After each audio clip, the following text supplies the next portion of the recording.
നമസ്കാരം.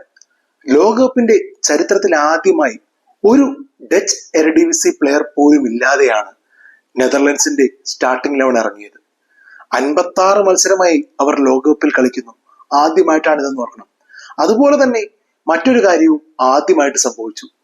ഒരു ലോകകപ്പ് മത്സരത്തിൽ 2 തവണ ലീഡ് എടുത്തിട്ടും നെതർലൻഡ്സിന് വിജയിക്കാനായില്ല. 2-2 ജപ്പാനുമായി സമനിലയിൽ പിരിയേണ്ടി വന്നു.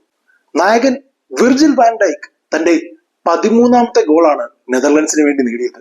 നെതർലൻഡ്സിന്റെ ചരിത്രത്തിൽ ഒരു ഡിഫൻഡർ ഏറ്റവും അധികം ഗോളുകൾ നേടിയത് 14 ഗോളുകളാണ്. അത് നിലവിലുള്ള കോച്ച് റൊണാൾഡ് കൂമൻ. ഇനി ഒരൊറ്റ ഗോൾ മാത്രമേ പിന്നിലുള്ളൂ വിർജിൽ വാൻ ഡൈക്ക്. ജപ്പാന് വേണ്ടി കേറ്റോ നക്കാമുറ തന്റെ 11ാം ഗോളാണ് അന്താരാഷ്ട്ര തലത്തിൽ നേടിയത്.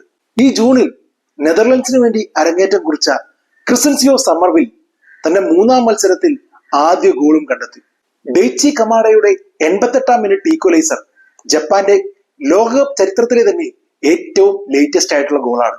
ഈ ലോകകപ്പിലെ ഏഷ്യൻ ടീമുകളുടെ പോരാട്ട വീര്യം ജപ്പാനും തുടരുമ്പോൾ കൂടുതൽ കണക്കുകളും വസ്തുതകളുമായി ഉടനെ കാണാം.